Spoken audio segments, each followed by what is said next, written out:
organization level also, this is contextualization. I'll give you a story that we launched a thing called Haldi Drop, okay, during COVID, and it was selling very high. So 2020 it sold very high. 2021 mid 2021 it sold very high. Then in one of the review, slowly it started not selling.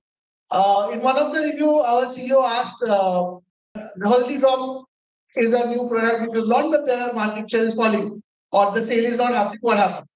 So somebody from a brand manager said, "Sir, Haldi Drop तो सबके घर में होता है." उस time पे it was contextualized as a product, you conceptualize the packaging, you use certain things, then you made it, and then it got sold. But otherwise, do you actually will go and buy a Haldi Drop? Maybe not.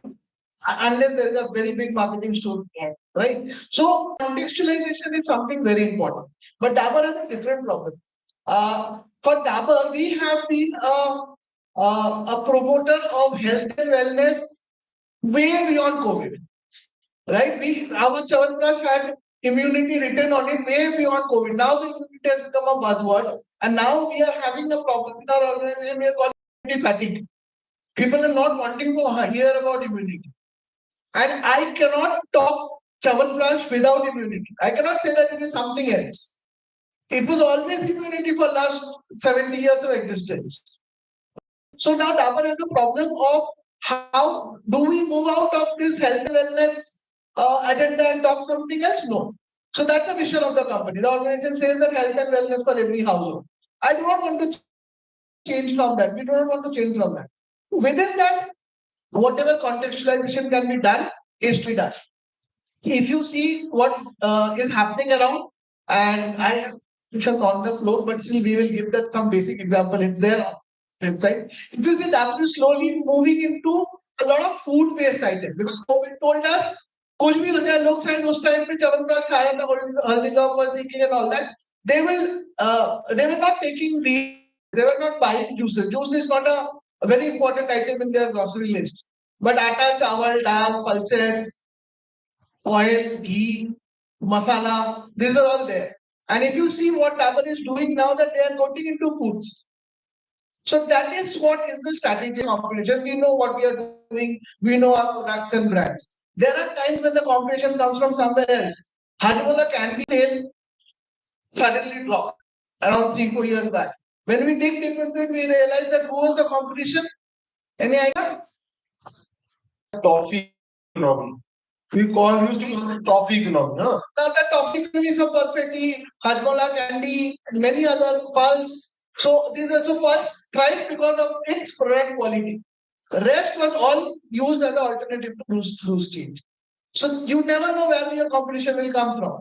So knowing your competition is very, very important at frontline level also. It may seem that these are very leadership level talks, but at a frontline level also, even if you need to mix your product bags accordingly, mix your product portfolio accordingly, what you're going to sell. You cannot keep on chasing a portfolio which is not contextual. The perspective brought in by Diwan was very, very relevant. The Paytm has a real competitor, which actually jeopardized the business of toffee economy. Right. Coming back, I think Manpreet was speaking regarding the essence of being everywhere, any point of time, reaching out to the customers at the farthest corner. So, your perspectives on FMCG, if you can just share with the students. And I think the most important thing is that if you want to be in business, you need to ahead of time, think ahead of time, because if we see the data, we always see the data.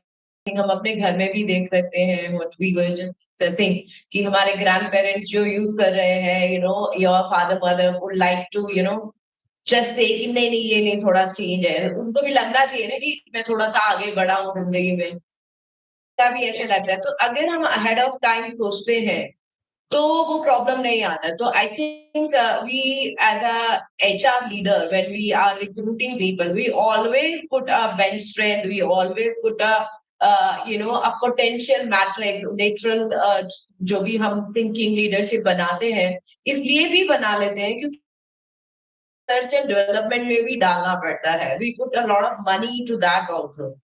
तो अगर ऐसा हम कर रहे हैं So then we will never be out of the fashion or from the competition or the market. कोई ऐसा हमारे लिए प्रॉब्लम नहीं लाएगा. तो लेकिन अगर हमने ऐसा नहीं सोचा तो चीज इंडस्ट्री, केमिकल इंडस्ट्री, आज की डेट में हम अगर कार को देखते हैं तो फ्यूल में ही देख लीजिए, तो हम ईवी के ऊपर आ गए हैं, राइट. लेकिन अगर आप देखेंगे तो दिस इज नॉट राइट. जो बैटरीज है उससे आपका हम बात करते हैं तो आपको तो जाना ही पड़ेगा, बिकॉज या तो आपको कोई बाहर वाला निकालेगा या फिर प्लैनेट अर्थ ने जैसे आपको पैंडेमिक दिखाकर समझाया कि देखो धरती के खिलाफ मत जाओ, तो अभी बैटरीज के लिए भी वो यही हो रहा है, it is not going to be sustainable, because it is very difficult. Plastic के लिए भी आपको यही बोला गया है. तो now I mean why I am bringing this perspective is, if you are thinking the head of the time, 10 years ahead of the time, ठीक है, we have to have a team which is a mix of everything. जो current देख रही है situation, वो current की portfolio को देख रही है, जो पर्सपेक्टिव लेके चल रही है कि फ्यूचर पर्सपेक्टिव के काम कर रही है, तो वो हमको मिक्स लेना ही पड़ेगा. इसीलिए इन देयर रिसर्च माइंड उनको आगे का सोचना है. They always criticise maybe the current thing, right. So ऐसा नहीं है कि वो क्रिटिसाइज कर रहे हैं, but maybe they are thinking something better and we need to support. Organization आप किसी भी इंडस्ट्री में जाएंगे, you have to have those people who are, again as I said, that fortitude, tenacity and guts, जो आपके सामने आके खुलकर बोले कि देखो भाई ये अब 10 साल ही चलेगा. तो leverage कर सकते हो, you can leverage with the technology, you can leverage with any other thing, but at the same time you need to think beyond this.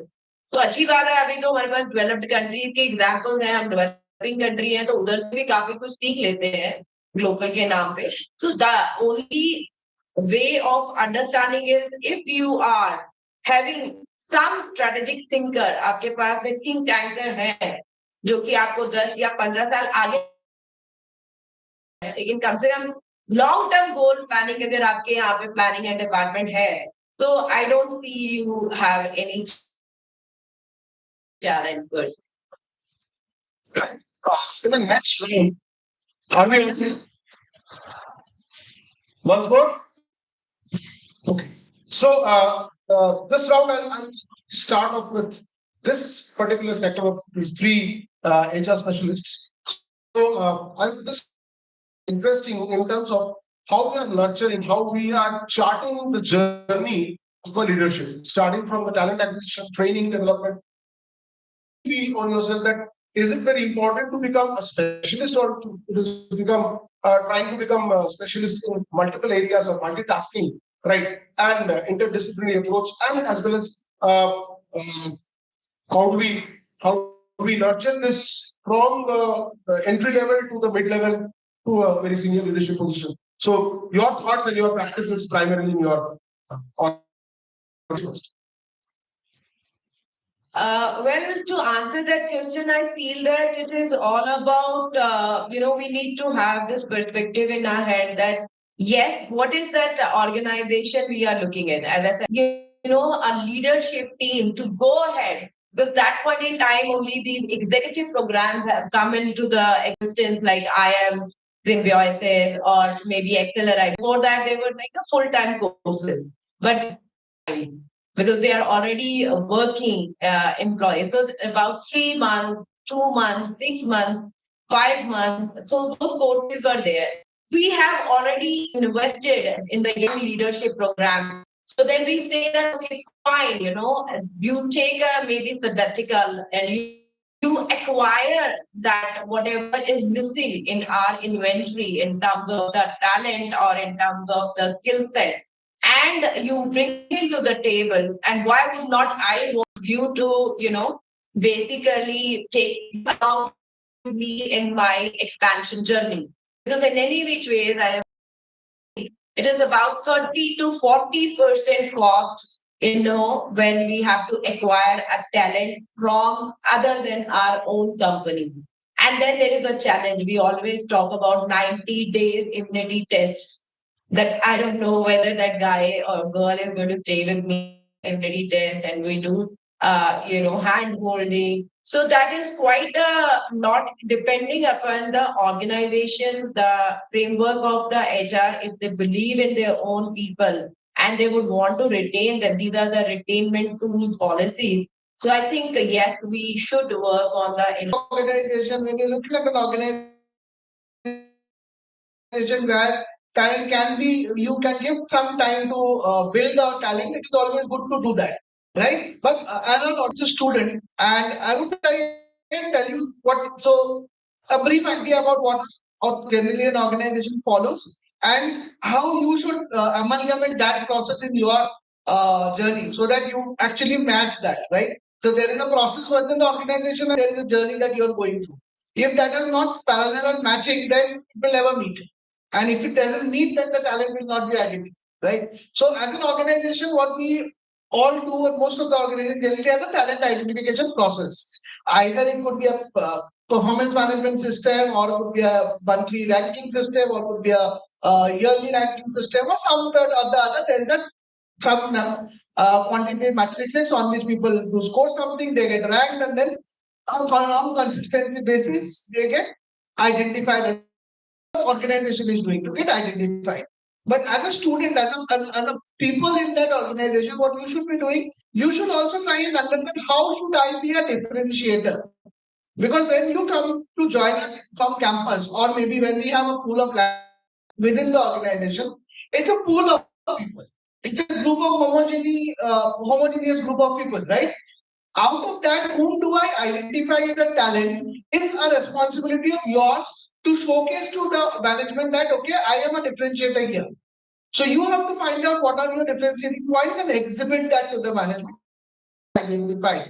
Or else among one, it is very difficult for me to identify who is what. So during the interview, start from interview is also talent identification process. From interview within the organization, both the sides you have to show why you are a differentiator. Number two, when we identify, we start investing on targets, some interviews, some sort of a management education program, some MDPs, some training modules, some special projects. We start investing from the organization side on you that you grow with us, right? As a responsible person, what is your responsibility? Show your learnability. That yes, I am also ready to stretch myself, and I do not want to say that I don't have time, I have my sales target, I have this, that, I cannot stretch, I cannot do all these things. Or mentally you're blocked, enough time milega ye karne ka. So you have to show your interest in learning and show that stretched learning curve. And after that grooming period, when it happens that when you actually get the position, or when you actually get that identified talent position, then you have to come back to FTG, fortification, that okay, I have received it, I've got it, and I am fortifying that what I will stand for. And then I am taking the, I'm ensuring that I have the gut. So this is something which you do when you receive it. You receive it and then you fail. We have so many people who get promoted and then they are not up to that mark. After 3 months, 6 months time, it's a galti hogi. It happens. So identification process is not a qualitative process. We try and make it very scientific, but there is a perception in it. And there are mistakes. To prevent that, you have to show that you are actually, you deserve it. So you have to stretch yourself, you have to commit more to the whole program. Then only it will happen. So both the things will match at that point. So that's what is my understanding. Yes. I take a little different in terms of the way I look at talent. I think still is a problematic issue for every company, but it's going to be even more problematic as we go forward. There are reasons behind it, specifically for FMCG. Specifically for FMCG, because it's not about what you as a professional are doing, or what a company is doing, or what programs a company is running. It's also as an industry, have you done together something or not? So in that perspective, if you look at it, other industries are far ahead.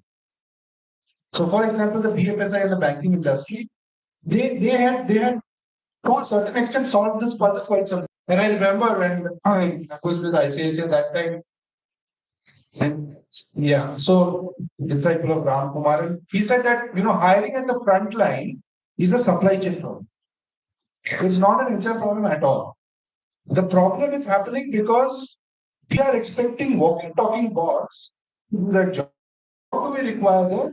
We require somebody who has a cognitive ability to a certain extent. Not even that you need to be a rocket scientist. A certain cognitive ability that you can do plus minus into divide average percentage, and that we can define.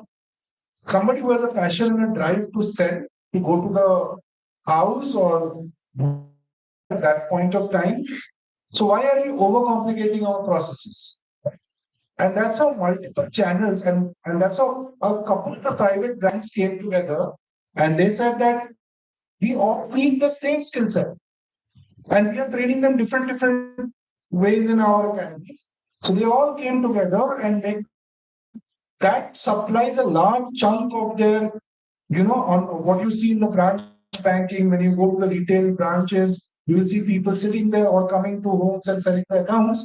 A large portion of it is coming through that channel.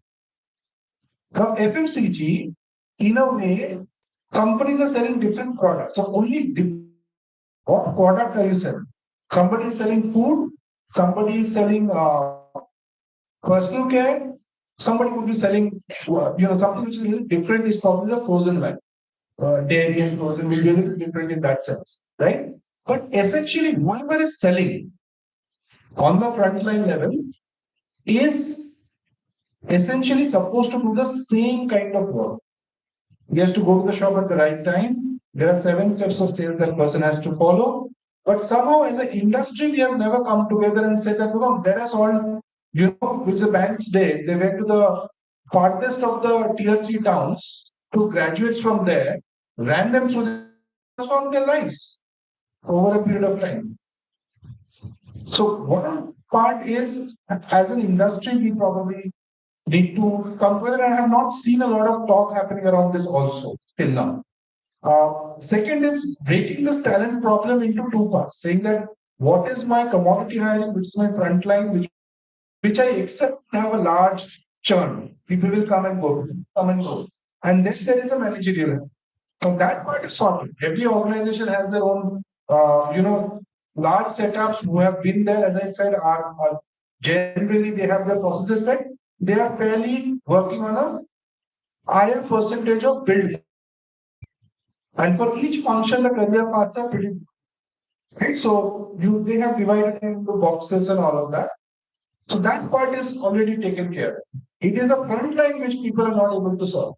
And that's where the churn is, and it's going to be more difficult because we talk about demographic dividend of India, right? What is demographic dividend of India?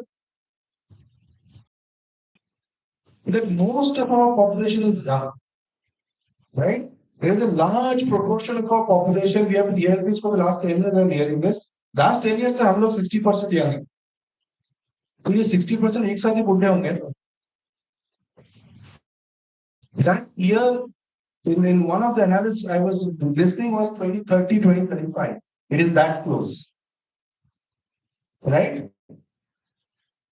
So now just what is going to happen to the talent landscape? On top of that, you have a highly, I'll give you a small example. One vendor came to me for, they come for this corporate giftings. And I was just talking to her. And suddenly I realized that her son is a big influencer on YouTube. He runs Excel courses. It's very famous. His name is Jatan Shah. Right? And I asked her mother that she get into all this. He said, नहीं ऐसे खाली बैठा हुआ था Covid में तो YouTube पे जाकर सीखना शुरू किया and then he realized that he is very good at it. So he started recording himself and then he got a studio and then he got this and then he got that.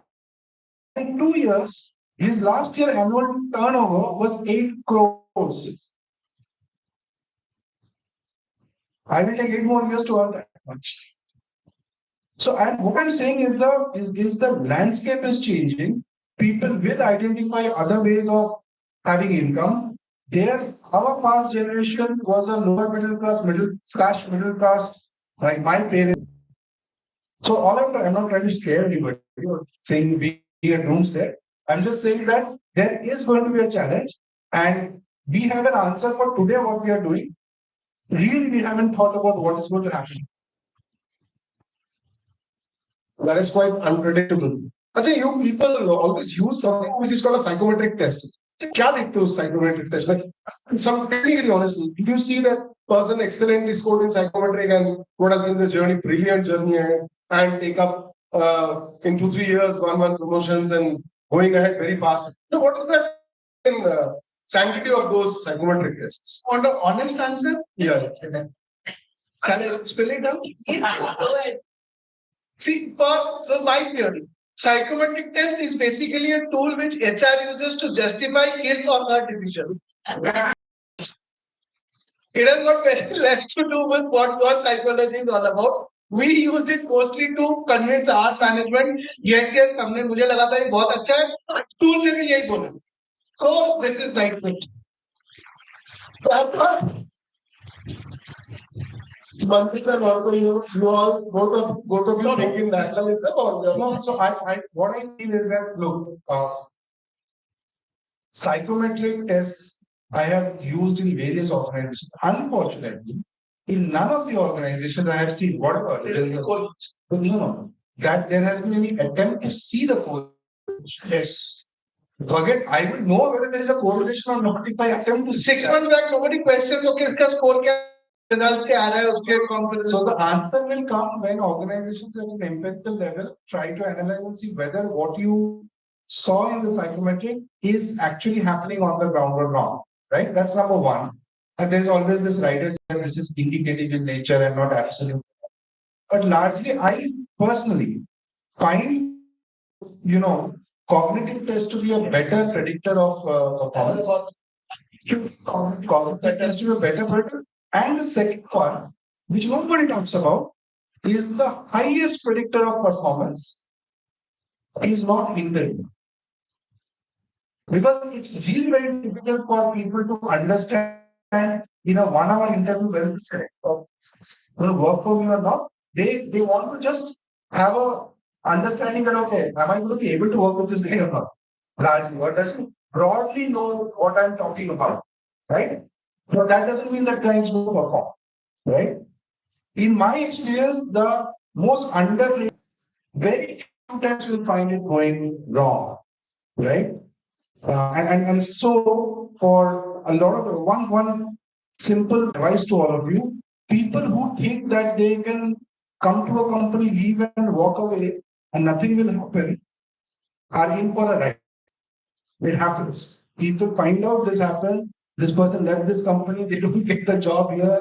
They are all being ill-advised by other people. अरे मैंने छोड़ दिया without notice पे कुछ नहीं होगा. But if reference any company or any company where the HR is doing strong or the managers are doing strong reference check, that tests are very strong predictors of success. So students, please understand from now onwards who will be giving your reference. Starting from there, Naresh sir will be giving your reference.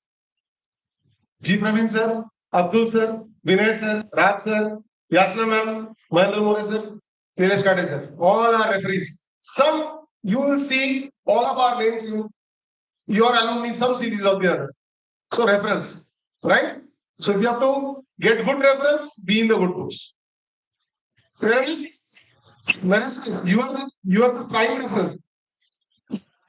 Don't forget that. Okay, coming down, Mishraji and Nathan, both. So you are heading your functions, very core function, operations, reaching the right time, the right place. So getting a talent and giving an entry to a talent and then nurturing and then promoting him to a certain middle level or to the senior level. How do you see this and how do you see your role as a leader in this?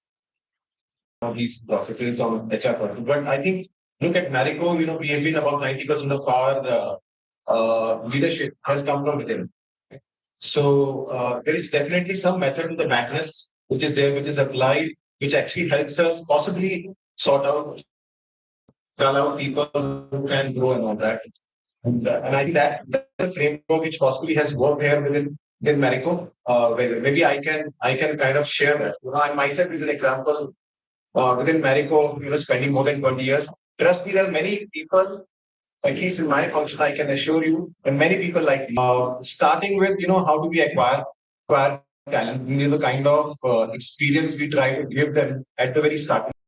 Whether it is a summer internship program, we would want to give them majority of our work projects that we give them are live projects. They are really genuinely live projects, right? And some of the recommendations actually, obviously, with some level of modifications and understanding, actually goes into live business scenario. Now, what it really gives the student, they become our ambassadors. When they go back, see many. I've heard people, I've heard students going back and saying, "कि project दिया था पर project का कोई meaning नहीं था." In our leaders, and even for that matter, within the kind of projects, for example, students will get, where will the impact that we make on us, right? So it starts at the very beginning. Then of course, it starts with, then it's, when students or students join us as management trainee, as professional, it should be overseen by possibly the CEO himself. How they are being inducted, the programs that they go through, the projects they have done. So it helps them stabilize the organization. I think that's the second piece which becomes extremely important. And frameworks, define competencies which are there. There'll be levels for those competencies which will be defined. There's very objective way of arriving at, what is a person able to do. So what it does is it gives an indication to a person as well that where does the supervisor as well. So they know where exactly to send. They also know what do they need to do to get to the next level of competency, right? Or the next level. And what does that mean for him or her to do that? So I think there's a beautifully defined how do you groom them, so you want to provide certain interventions, internal, external. So we have multiple programs, which are done within the organization, which actually then, help them develop that perspective, develop that understanding. This is what they need to do, they need to take, so that they can grow to the next level, right? So I think that's the second piece. So one functional, second, this leadership capability. Third, many a times, the entire organization needs to have to go through a certain capability, right? So today, for example, in FMCG space, people are talking. Now, how do you, and there are people who are working for 10 years, 15 years, 20 years, a CEO himself, possibly, how will they, they acquire now, unless and until they also understand what does it mean, you will not be able to make meaningful changes, right? So the entire organization has to go through a certain capability. So one of the things, for example, we do is, we put across a lot of learning modules. So there are portals where some of these things are done, where people can do self learning as well.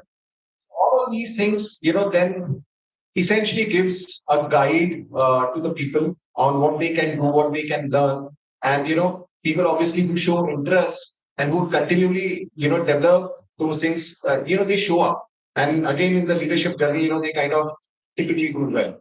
So I think some of these things, some of the framework which is available within the organization, which I have seen at least in Marico, doing pretty well, which helps individuals grow and go to their leadership career.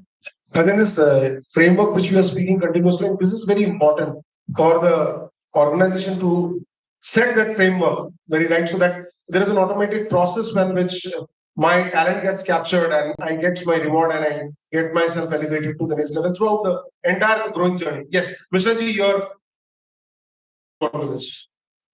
on the learning part, that if we can talk about the logistics and supply chain, it is on the different level we do the different layer. If we can talk about at the ground, because as per the our understanding, most of the work is done by the floor and the warehouse side in the logistics part. Same the updated technology, updated learning, in-house learning, because on-job learning is very important for the everyone. When we are talking about the persons to whom we are going to elevate, that always we see the who is having the potentials. So always we start from the bottom, and the warehouses and the transportations, those are our key elements where we always keep eye on for the candidate who can grow up level. What are they are having lacking whether in a communication, whether he is having the other this like knowledge in that, because logistics and supply chain vast like that, and every element having the different skill sets. So in those part always we keep them aware, send them the training module in-house, like rightly said Nitin, that we also have the in-house training and the in-house this university as per our requirement, and because the department is not big and so that this is all that we always then the opportunity to work with the cross functional also, because when the person is knowing the different department and requirement, they can perform better.